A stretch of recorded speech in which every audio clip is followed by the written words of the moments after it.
दिल्ली के कर्तव्य पथ से आप सीधी तस्वीरें देख रहे थे। आज जो आजादी के कहा जा सकता है अमृत कलश, जो मेरी माटी मेरा देश का जो कार्यक्रम था, आज वो उसका समापन समारोह था। और अब से कुछ ही देर पहले प्रधानमंत्री नरेंद्र मोदी इस पूरे समारोह को संबोधित कर रहे थे। देश भर से लगभग 766 जिलों से लगभग 7000 ब्लॉकों से जो ये मिट्टी, जो वीरों की मिट्टी रही है, जो हमारे शहीद रहे हैं, उनको नमन किया गया। और आज जो कलश, लगभग 8000 से ज्यादा कलश जो है वो दिल्ली पहुंचे थे। और दिल्ली के कर्तव्य पथ पर 20,000 लोगों के बीच में एक बड़ा कार्यक्रम आयोजित हो रहा था। प्रधानमंत्री नरेंद्र मोदी ने कई बड़ी बातें कही। उन्होंने इस देश की उपलब्धियों को भी गिनाया कि 2014 के बाद से हिंदुस्तान कितना बदला है। जो राष्ट्र प्रथम की भावना है उसको लेकर युवाओं में उन्होंने जागृत भी, उन्होंने युवाओं का आह्वान भी किया। इसके साथ साथ मेरा युवा भारत संगठन का उन्होंने शुरुआत की, यानी कि आने वाले दिनों में युवाओं को इससे जोड़ा जाएगा। कई बड़ी उपलब्धियों का उन्होंने जिक्र किया। तो आज जो कहा जा सकता है कि मेरी माटी मेरा देश का जो कार्यक्रम है और इस जो अमृत महोत्सव मनाया जा रहा था,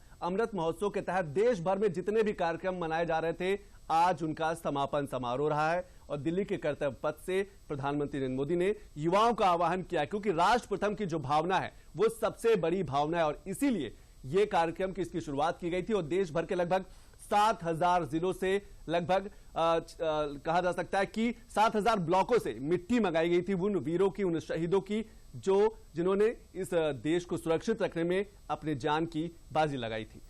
तो ये दिल्ली से सीधे हम तस्वीरें देख रहे थे। और आज बिग न्यूज बिग एनालिसिस में एक बड़ा विषय है। बड़ा विषय इसलिए कि आज योगी आदित्यनाथ की एक कैबिनेट बैठक हुई और इस कैबिनेट बैठक में कई बड़े अहम फैसले लिए गए। कुल 21 बड़े फैसले लिए गए, जिसमें 20 पर मुहर लग गई, जिसमें गन्ना जो किसानों के लिए जो मूल्य वृद्धि है वो भी एक बड़ा फैसला था। लेकिन इन 20 फैसलों में एक बड़ा फैसला और था, वो था भ्रष्टाचार के खिलाफ। यानी कि आजम खान की जो जौहर ट्रस्ट है उसकी जमीन जो है, एक जमीन जो है वो अब उसकी जमीन सरकार वापस लेगी। यानी कि माध्यमिक शिक्षा विभाग जो है वो अपनी जमीन वापस लेगा। लगभग 3000 से ज्यादा वर्ग मीटर की वो जमीन है जिसपे अवैध रूप से कब्जा हुआ था, अवैध रूप से उसका अतिक्रमण किया गया था। अब वो जमीन सरकार वापस लेगी। और वैसे भी जब सत्ता होती है तो सत्ता की जब ताकत होती है, जो सियासतदान है वो मदमस्त रहता है। उसकी ताकत में वो कहा जाता है कि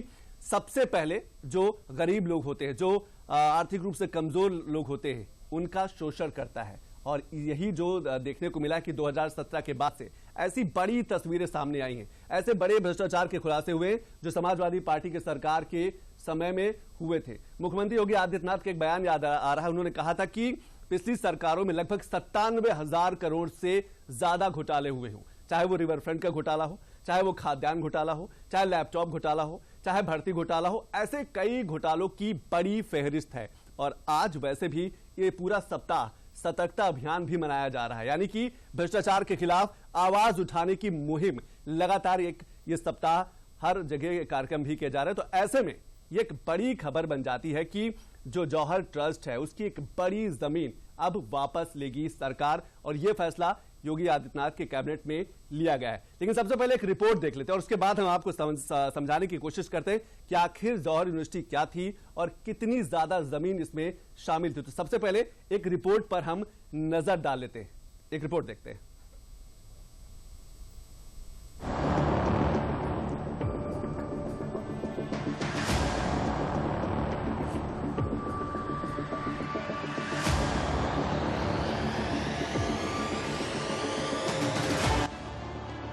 ये आजम खान है, जिनकी तूती पूरे यूपी में बोलती थी, जिनकी जुबान से निकली गाली भी शायरी हो जाया करती थी। बड़े बड़े अधिकारियों की बेइज्जती करना इनका शगल था, शब्दों की मर्यादा से दूर आजम खान। महिलाओं का सम्मान करना तो इन्हें आता ही नहीं था।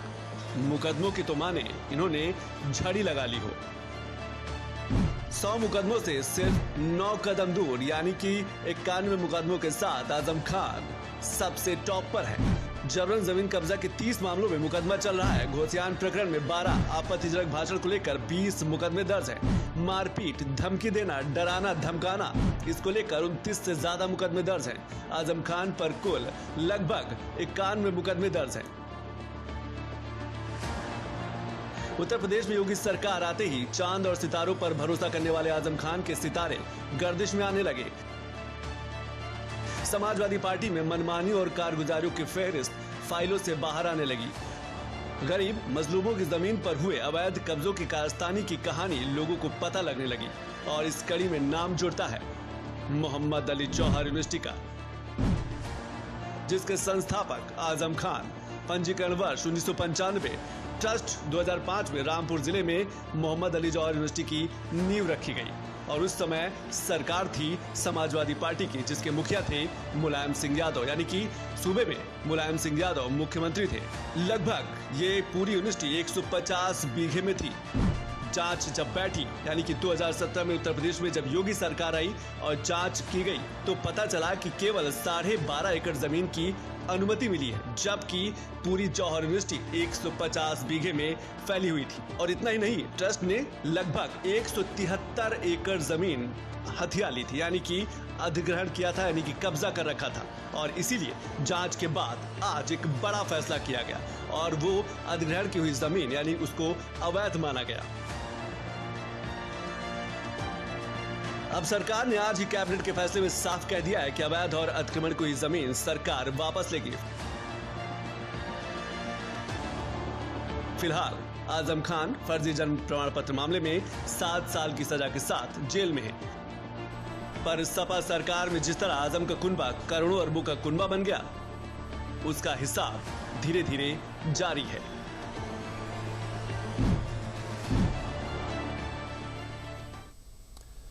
तो आजम खान की सफेद बादशाहत में अब भ्रष्टाचार के जो छींटे हैं वो धीरे धीरे दिखाई पड़ रहे हैं और लोगों के सामने भी आ रहे हैं जैसे जैसे जांच बढ़ रही है। अभी तो आजम खान जेल में है, फर्जी जन्म प्रमाण पत्र के मामले में 7 साल की सजा सुनाई गई थी। लेकिन अब ये जो जौहर यूनिवर्सिटी का मामला है, जौहर ट्रस्ट का मामला है, ये भी उनके शिकंजे को, उनका कहा जा सकता है कि उन पर एक बड़ा शिकंजा कसा जा रहा है। लेकिन एक बार हम जब जौहर यूनिवर्सिटी की बात कर ले तो देख लेते हैं कि कौन कौन उसके कौन अध्यक्ष है, सदस्य कौन कौन रहा है। यानी कि हम संस्थापक सदस्य की बात करें, मौलाना मोहम्मद अली जौहर ट्रस्ट कार्यकारिणी की बात करें तो मोहम्मद आजम खान संस्थापक और आजीवन ये अध्यक्ष बने रहेंगे।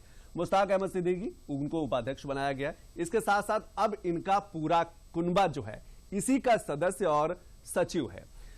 तजीन फातिमा जो इनकी बीबी है वो सचिव है। इसके साथ साथ मोहम्मद अब्दुल्ला आजम खान जो इनके बेटे हैं वो इसके मेंबर हैं। दूसरा जो बेटा है मोहम्मद अदीब आजम खान वो भी इसका सदस्य है। तो ये पूरा एक कार्यकारिणी रही है। कहा जा सकता है कि समाजवादी पार्टी में आजम खान की तूती बोला करती थी। कहा जा सकता है, ये भी कहा जाता है कि रामपुर से ही पूरे उत्तर प्रदेश की सरकार चला करती थी। तो आप समझ सकते हैं कि ये जो भ्रष्टाचार का शिकंजा है, जो भ्रष्टाचार के मजबूत पंजा है, वो किस तरीके से समाजवादी पार्टी में फला है, फूला है और अपना एक अस्तित्व भी कायम किया और उसी पर 2017 के बाद से प्रहार किया जा रहा है। इस पर बात करने के लिए हमारे साथ खास मेहमान अखंड प्रताप शाही जी हैं और वरिष्ठ पत्रकार। अखंड जी, आपका बहुत बहुत स्वागत। सबसे पहला सवाल, अगर हम समाजवादी पार्टी जौहर यूनिवर्सिटी की बात करेंगे, लेकिन उससे पहले अगर हम समाजवादी पार्टी की बात करें तो क्या आपको लगता है भ्रष्टाचार की एक बड़ी फहरिस्त है? खाद्यान्न घोटाला, रिवरफ्रंट घोटाला, भर्ती घोटाला, इसके साथ साथ लैपटॉप घोटाला। मुख्यमंत्री ने भी कहा था कि लगभग 97,000 करोड़ का घोटाला हुआ है पिछली सरकार में। बिल्कुल, समाजवादी पार्टी पर जो भ्रष्टाचार का जो दाग लगा, वो दाग अमाउंट के मामले में वो लगभग 1 लाख करोड़ के आसपास का, जैसा कि आप बताते हैं 97,000 करोड़ के आसपास का वो है, तो उसके आसपास कहीं पहुंचता हुआ दिखाई देता है। ये जो भ्रष्टाचार की जो पौध थी, ये सिर्फ समाजवादी पार्टी की सिर्फ केवल अखिलेश सरकार की बात नहीं की जाएगी। ये बात अगर होगी तो अब तक की सरकारों में तमाम जो भ्रष्टाचार के मामले आए उनमें बहुत बड़ा अमाउंट जो था, चाहे वो बहुजन समाज पार्टी का रहा हो, चाहे वो समाजवादी पार्टी सरकार का रहा हो, इसमें सबसे ज्यादा जो भ्रष्टाचार के मामले उजागर हुए वो इन सरकारों पे और लोकतंत्र की सबसे बड़ी ताकत पर एक सवालिया निशान लगाते हुए दिखाई दिए थे। इन सारी चीजों के बीच में जो आज का जो मसला है, जिस तरीके से आज जौहर ट्रस्ट को जो दिया गया था, मुर्तजा माध्यमिक विद्यालय के नाम पे वो दी गई थी वो जमीन, और इसमें पूरी हेराफेरी की गई थी। 41,000 वर्ग फीट से ज्यादा बड़ी जमीन, जिसकी कीमत तकरीबन 100 करोड़ के आसपास आंकी गई है। वो भी 100 रुपए लीज, वो सिर्फ 100 रुपए लीज पे दी जाती है सालाना, 100 रुपए सालाना पे दे दी जाती है। और वो सबसे मजेदार चीज ये कि वहां पे DIOS का ऑफिस हुआ करता था। बिल्कुल, वहां पे सरकारी दफ्तर थे और उन सारी चीजों का मर्जर कर दिया जाता है कानून को ताक पे रख के और फिर उसको दे दिया जाता है इनके जौहर ट्रस्ट के अधीन काम करने वाले एक माध्यमिक विद्यालय को, और फिर उससे सवाल भी नहीं पूछा जाता। ये कितनी बड़ी बेचारगी रही होगी कानून की, ये कितनी बड़ी बेचारगी रही होगी उस समय पूरे सिस्टम की, जो जिसको हम कह सकते हैं कि वो कार्यपालिका है। बिल्कुल। उस कार्यपालिका के सामने कितनी बड़ी चुनौती रही होगी, आप समझ सकते हैं कि एक सफेद पोशी सत्ताधीश और वो अगर साथ साथ महकमों का मंत्री है तो वो कितना पावरफुल हो जाता है अगर वो कितना पावरफुल हो जाता है। बिल्कुल सही आप कह रहे हैं। और ये भी एक बड़ा सवाल उठता है कि 100 करोड़ की जमीन अगर 100 रुपए के लीज पर मिल जाती है तो ये सत्ता की धमक थी। ये कहा जा सकता है कि सत्ता की ताकत थी कि उस पावरफुल व्यक्ति के सामने यानी कि आजम खान के सामने कोई आवाज नहीं उठा सकता था। इस पर हम जरूर बात करेंगे अखंड जी आपसे, लेकिन एक बार कैबिनेट की मोहर की बात कर लेते हैं, साथ साथ बात कर लेते हैं कि आजम खान पर जो शिकंजा कसा है उसको लेकर उस पर भी एक बार हम नजर डाल लेते हैं, क्योंकि ये जो बड़ा मामला कैबिनेट की मोहर, आजम खान पर शिकंजा, लगभग कितनी जमीन वापस होगी? लगभग 3825 वर्ग मीटर जो है वो जमीन वापस होगी। और अब माध्यमिक शिक्षा विभाग जो है वो अपनी जमीन वापस लेगा, क्योंकि एक समय वहीं पर उसका कहा जा सकता है कि कार्यालय भी हुआ करता था। और मोहम्मद जौहर ट्रस्ट की जमीन को 100 रुपए की लीज, और जिसकी अनुमानित अगर बाजार की कीमत बताई जाए, लगाई जाए तो लगभग 100 करोड़ की जमीन 100 रुपए के लीज पर।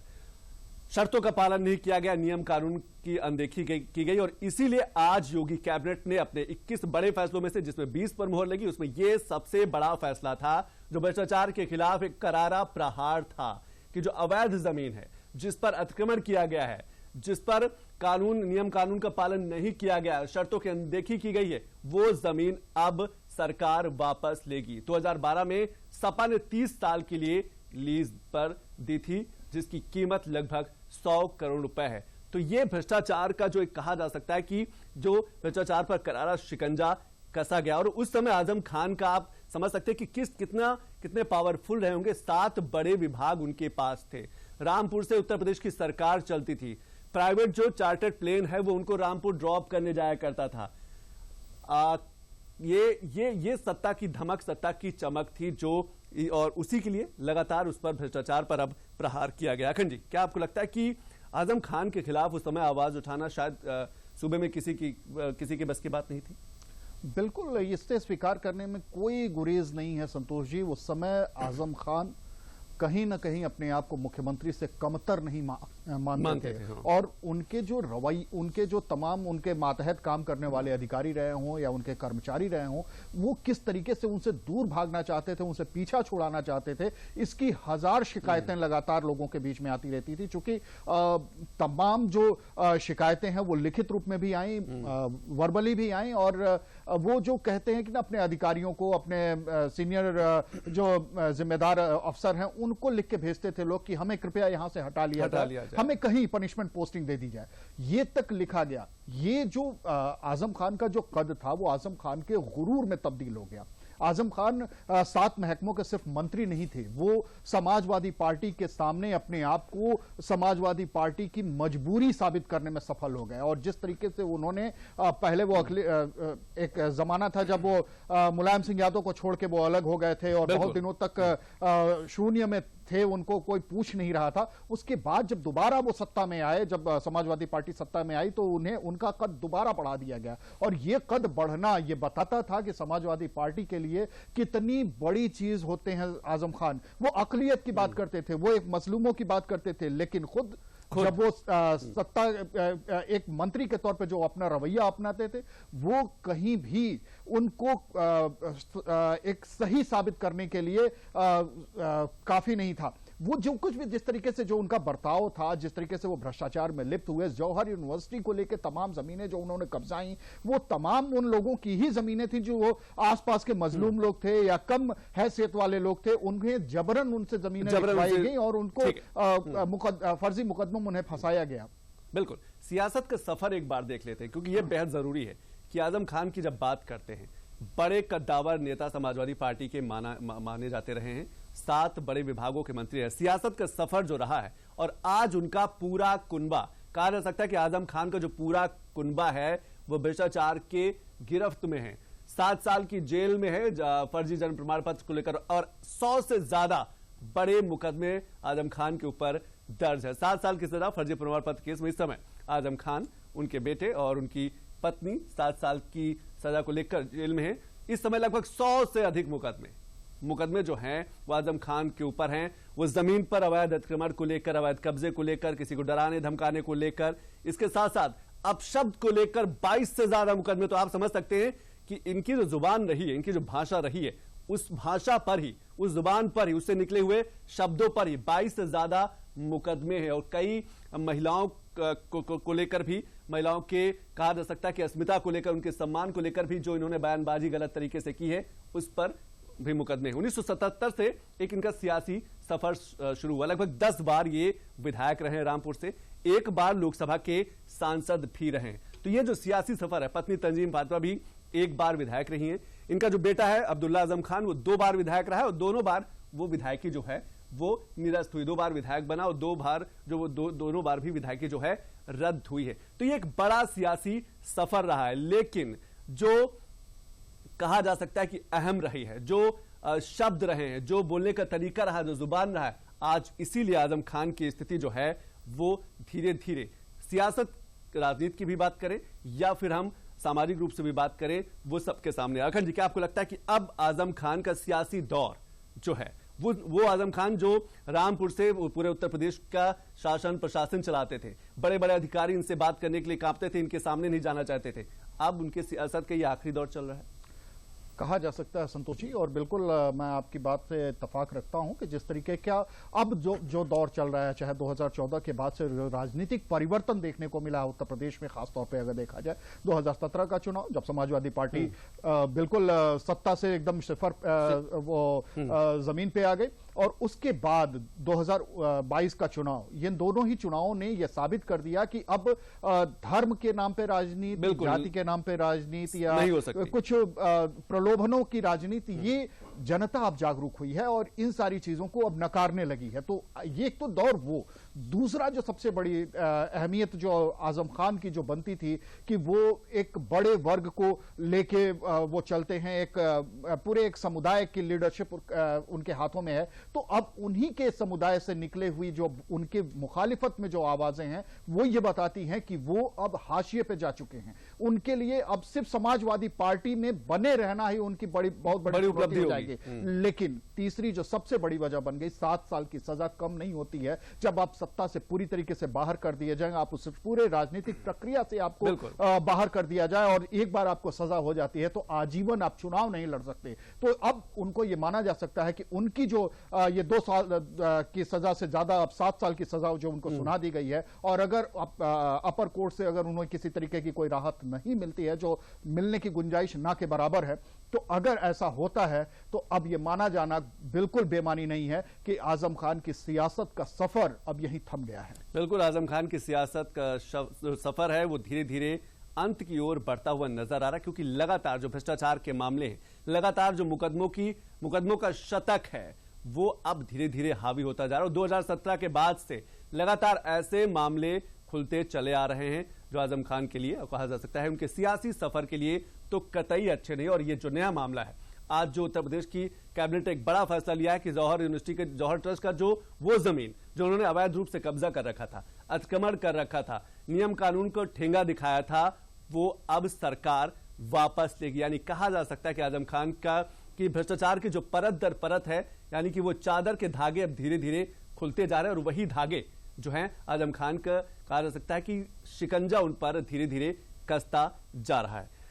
अखंड जी, आपने समय निकाला, इसके लिए बहुत बहुत शुक्रिया। तो बिग न्यूज बिग एनालिसिस में हमने बात की कि किस तरीके से आज योगी कैबिनेट ने एक बड़ा फैसला लेते हुए 21 बड़े फैसले लिए गए, जिसमें 20 पर मोहर लगी, और उसमें यह बड़ा फैसला था कि जौहर ट्रस्ट की जो जमीन है अब वापस ली जाएगी, क्योंकि उस पर आजम खान ने अवैध रूप से कब्जा कर रखा था, अतिक्रमण कर रखा था। यानी कि माध्यमिक शिक्षा विभाग जो है वो अपनी जमीन अब वापस लेगा, और कहा जा सकता है कि एक बार फिर भ्रष्टाचार के खिलाफ ये करारा प्रहार किया गया है। जब सत्ता में थे, जो मनमानी चल रही थी, जिसके दबाव से ये सारे काम हुए थे, अब धीरे धीरे वो साफ किए जा रहे हैं। तो कल फिर किसी अच्छे विषय के साथ आपके सामने पेश होंगे, तब तक के लिए नमस्कार।